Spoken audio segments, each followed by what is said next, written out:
Hey everybody, Jeff, Happy Texas Homestead. Today, after some serious consideration and some advice from some of my mentors, I've decided to do a kind of a new series here on the homestead. We're such a small scale homestead, if you want to call it that we don't have a lot going on every day. There's days where there's nothing going on here as far as homesteading is concerned. We have chickens and we have dogs and we have a garden.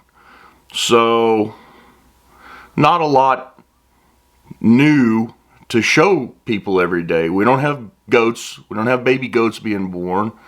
We don't have pigs.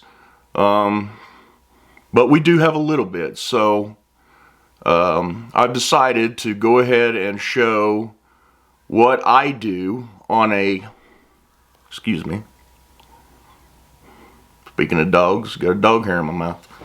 I've decided to go ahead and show y'all what I do on a 3/4 time, I guess would be a good example, or a good term. Not part-time, but not full-time every day. I own and operate a leather business. It's a one-man shop. My wife helps me with the accounting part of it. I'm not good with numbers. I thought I would show y'all what really goes into building a custom whatever. A custom belt, a custom wallet, a custom holster. I'm working on a holster right now. Yeah, so I hope y'all enjoy this.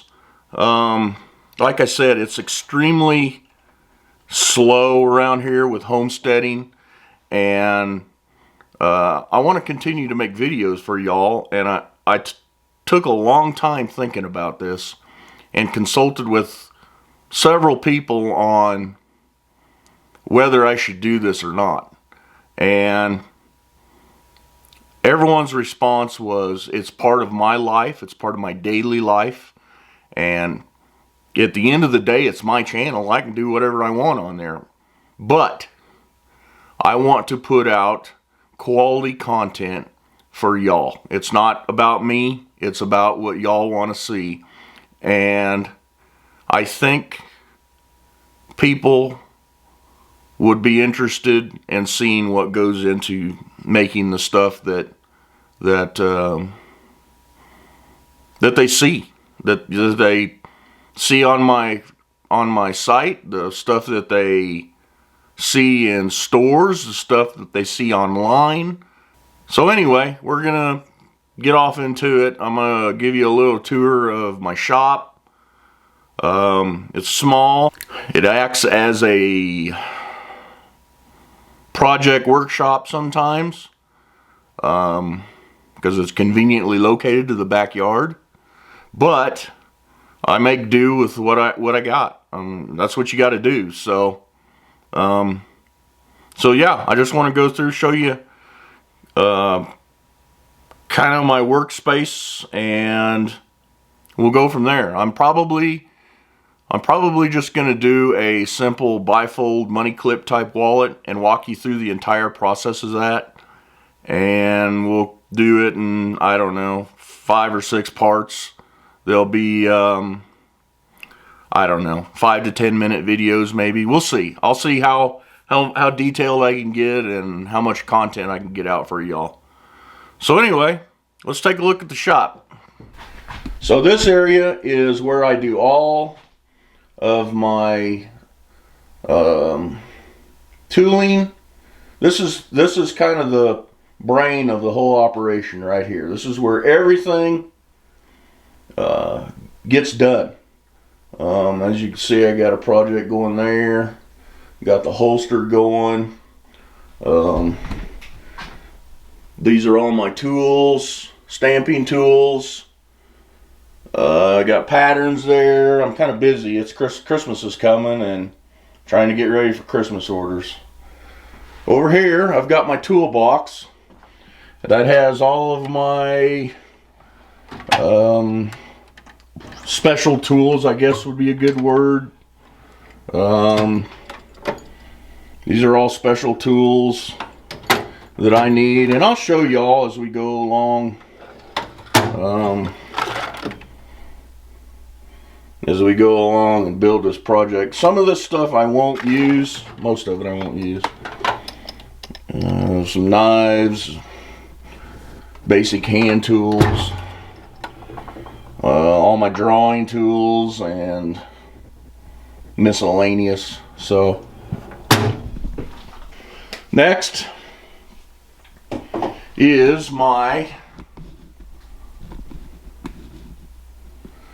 these are all the essentials that I use in every product. That's just some cleaning stuff, some acetone. That right there's glue, anise foot oil, just stuff that I use on a regular basis. Up here are some totes with, again, miscellaneous stuff. That's where the paint is, patterns, just miscellaneous stuff. That's hardware. So then back here is my flatbed stitching machine. It's a Cobra machine. It's designed for smaller or thinner type leathers. And yeah, I love this machine. Here's my leather storage. I've got some very thick leather up there, some suede, my colored threads, leather, and then miscellaneous down here. Over here is my finish table. This is where I do all of my coloring type work. And then here's my big stitching machine. This is a heavy duty machine meant to do heavy duty projects. Belts, holsters, saddles, tack, that type of thing. That's what that machine is designed for. This here is my sander burnisher, and that's used to sand the edges. And then this tool here, this end here, it turns. Show y'all. You can see it turning. That slicks edges. And I don't use that very much, but we'll get into that later on when we get to that point. So, yeah.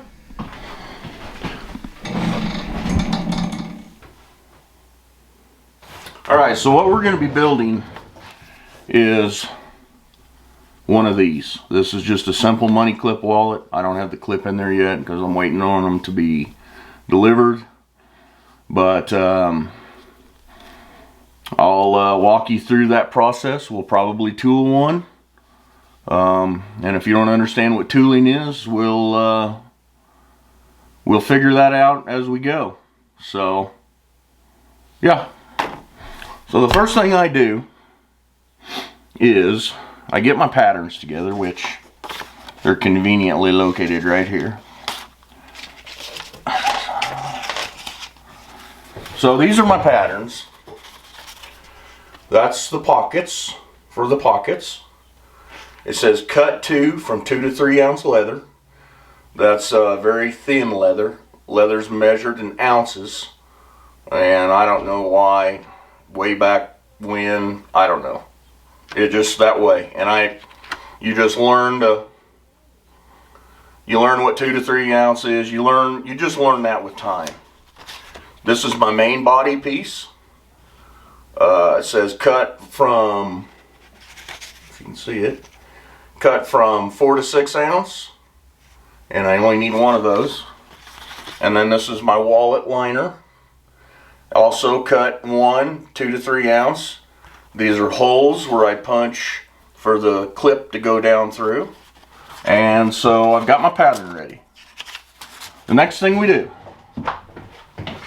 is we get a piece of leather. This leather is 5/6 ounce. It is approximately, hold on, I'll check for y'all.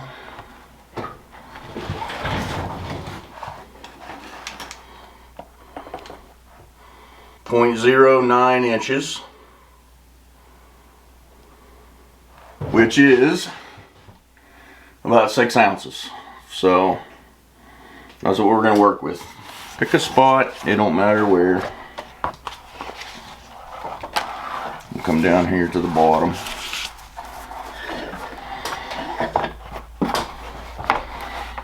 Take our pencil, trace it onto the leather.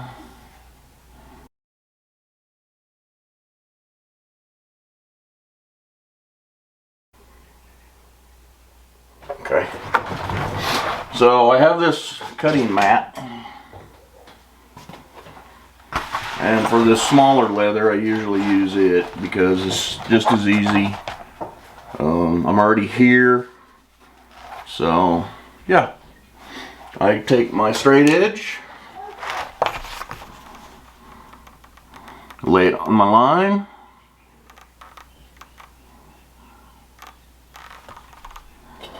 take my knife, cut it out.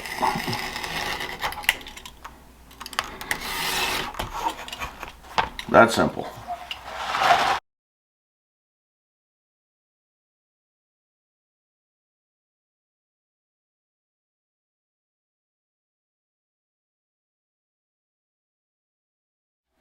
So the first thing I do is I establish my stitch line.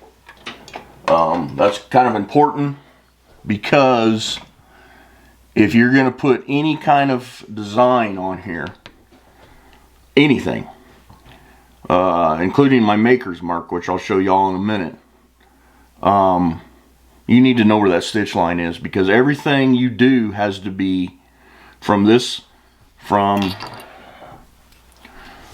edge right here in. So my stitch line will be somewhere in this vicinity right here. Everything that I do decorative has to be in here. Same with this edge, same with this edge, and so forth. So the first thing I do is establish my stitch line, and I know about how much of a stitch line I'm going to do every time. So I usually go between 1/8 and 3/16 from the edge of my material, and I just lightly, now later on we'll do the actual line, but I lightly scribe me a little line.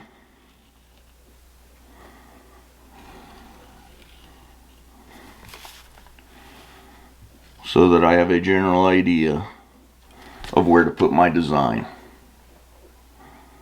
And this acts as a guide to keep it straight. So as you can see.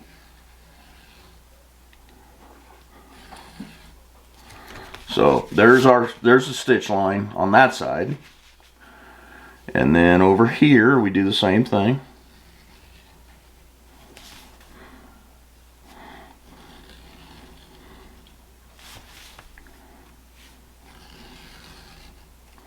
So we've got our stitch line established. Alright, so battery died on me. So what I do is I take these and I scribe me a little line just inside of my stitch line, both sides.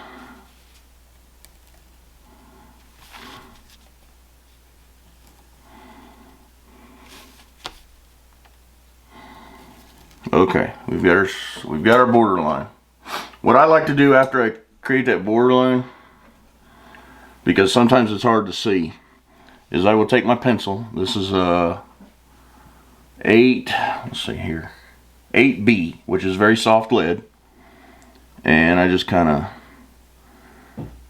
ride it right along where that guide, where that, whatever you call those. What do you call those things? Drop me a comment below, because I just use stuff. I don't,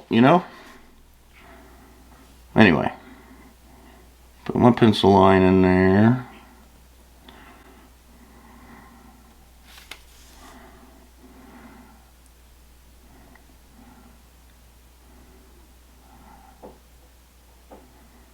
Okay. We'll worry about the other side later. So now I've got my border. I don't know if you can see it. Let's focus. There we go. Got the border on there. And I will take either a already drawn pattern, either that I have drawn or that somebody else has drawn. I've saved it on paper, and I will transfer it to the leather. But before I do that, we flip it over to the rough side. We take some blue painter's tape and we tape the back side of it. And we tape the back side of it because leather stretches when it's wet. And we don't want the leather to stretch because we've already cut out the shape that we want. So this keeps it from stretching, or helps keep it from stretching.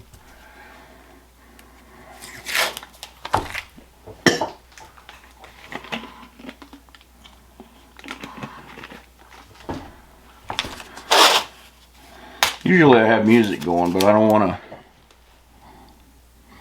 infringe on copyright stuff. So I sit in silence and talk to myself when I'm really talking to y'all. Okay, you want to stick that tape down really good. Rub it in there. Get it good and stuck. Take your scalpel knife. Just cut that excess off. Usually I just use scissors. Quicker. Less chance of me cutting my finger off. I don't need a trip to the emergency room today. As fun as that may sound. So these are patterns that are already drawn that I've purchased. I have patterns galore. I've got patterns coming out my ears. And I continuously create patterns. So that's one thing you have to do in this business, is you've constantly got to be updating. You've constantly got to be drawing.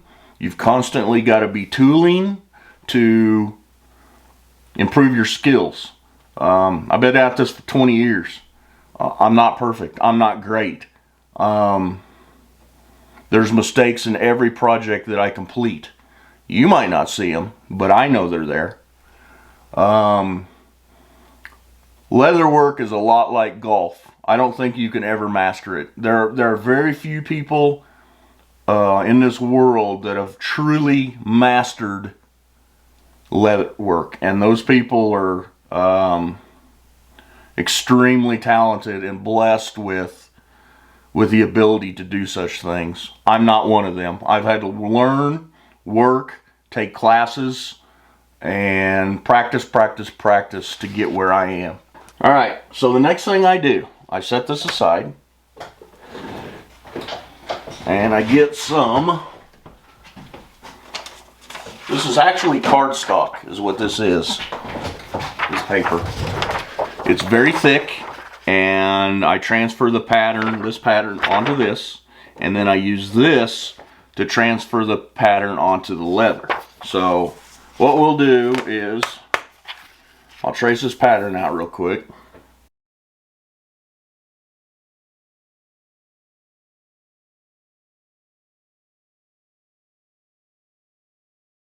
So we've got our border. That's this line right here. Okay? And then I'll just start tracing it out. It's pretty self-explanatory, but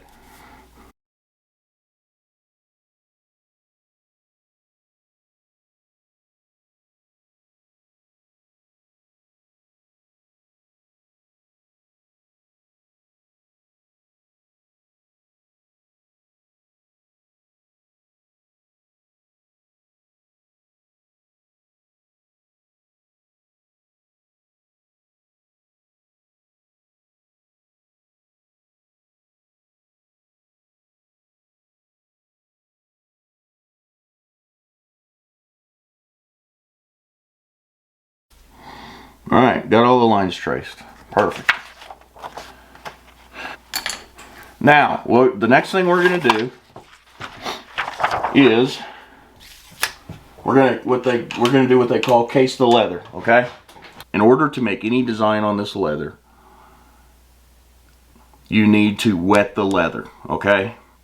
How much you wet it? You wet it about halfway the thickness of the piece of leather that you're using. I use a spray bottle. So what I do is I spray the leather down.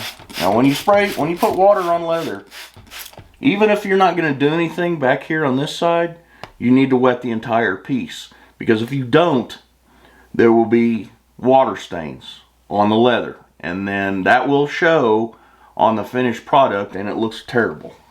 So, wet the whole piece down. Okay. Forgot to tell y'all, I got my Walker Farm Fam hat on that Gary gave me this past Thursday when they came through Amarillo and we had lunch with them. So if you're not subscribed, which probably most of you are, if you're not subscribed to Walker Farm Fam, go check them out. They're an awesome Christian family. I can't say enough good about them. As I take my pattern, my tooling pattern, so y'all can see it.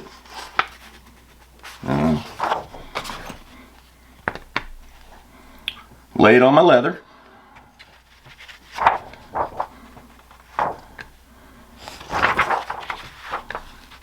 So I take the side that I've drawn on because it's going to transfer onto this wet leather. Alright, now what we do is we just take, and we're just on the back side of this, trace it out again.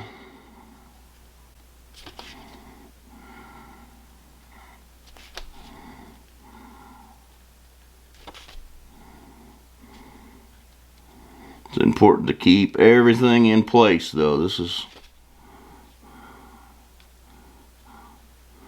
I'm going to put some good pressure down on the paper so the pattern doesn't move on you, because that's a disaster.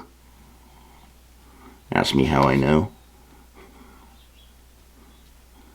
Trying to line that back up can prove to be difficult. Often it's better to just draw your own pattern anyway. But for time's sake and whatnot, I'm just going to trace one on for y'all.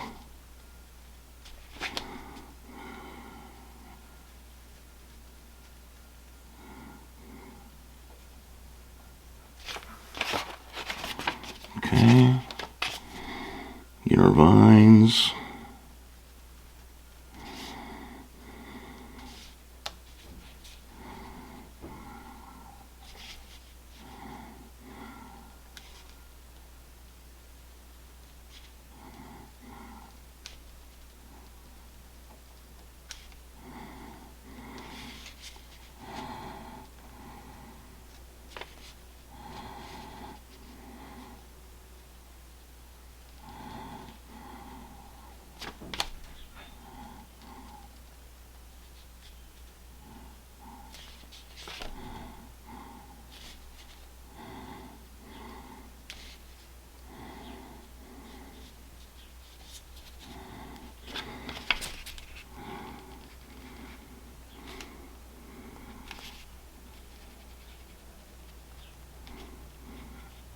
Luckily, this pattern is not too intricate. Is that a word? Fancy. Bougie.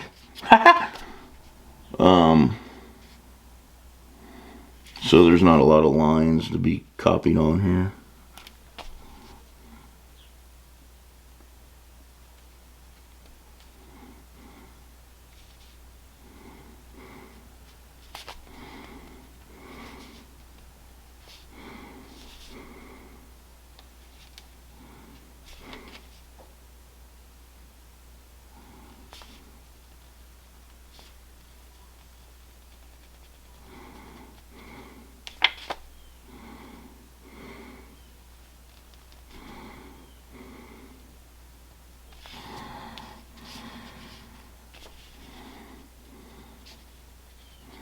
couple more lines, and then we'll start the next process. I think I got everything. Perfect. Okay. Okay. We've got the pattern on there.